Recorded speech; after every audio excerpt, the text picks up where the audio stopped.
पश्चिम बंगाल रे भोट हुई चलाक कना और तिहिन हुईना मोड़े थक भोट रे 3 गोटांग डिस्ट्रिक्ट रिया 49 सीट रे भोट एम हुई सतेना।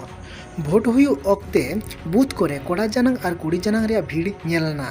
दाबी मा टीएमसी होय दाबिया और बीजेपी होय दाबिया सरकार इरेने बेना मेनखान ओक्ते की लिया सरकार दो ओकोयरेने बेना। लालू प्रसाद यादव दो रस्कते चेहल चेपेल काना चेदा से झारखंड से हाईकोर्टे मेन केदा लालू प्रसाद यादव दो पे सेरमा तायमिन आड़ाई काना।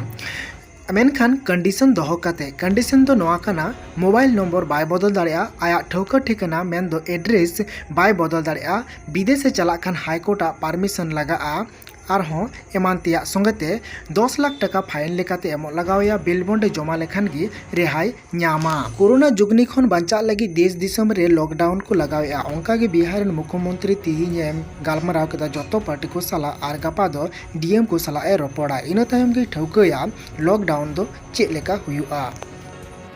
बिहार सरकार मा तिहिने गुनानो कना लॉकडाउन रे कथा मेनखान भारत जाकात रे आयमा गान शहर नगर मेना जहां दो लॉकडाउन का। भारत जाकात रे कोरोना जुगनी खन बांचा लगी नेतो दो बारिया वैक्सीन दो बांग पेया वैक्सीन नामगो कना। भारत रे बारिया वैक्सीन दो हुयुक कना कोविशील्ड और कोवैक्सीन और नेतो दो रशिया खन मांगा हुईना स्पुटनिक भी वैक्सीन।